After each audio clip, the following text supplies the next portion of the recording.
Okay, so here's a problem related to OBS, Open Broadcaster Software.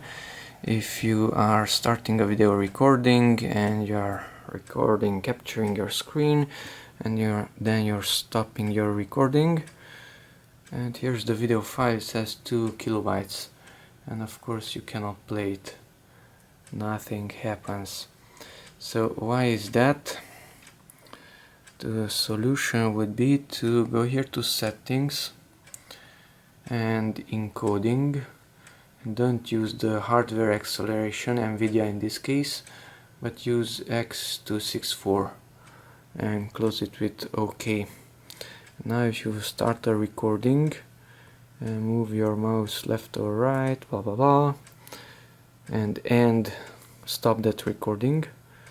Now it's not 2 kilobytes, it's 800 kilobytes, and the video is usable. Okay, that's it. Thanks for watching, and bye bye.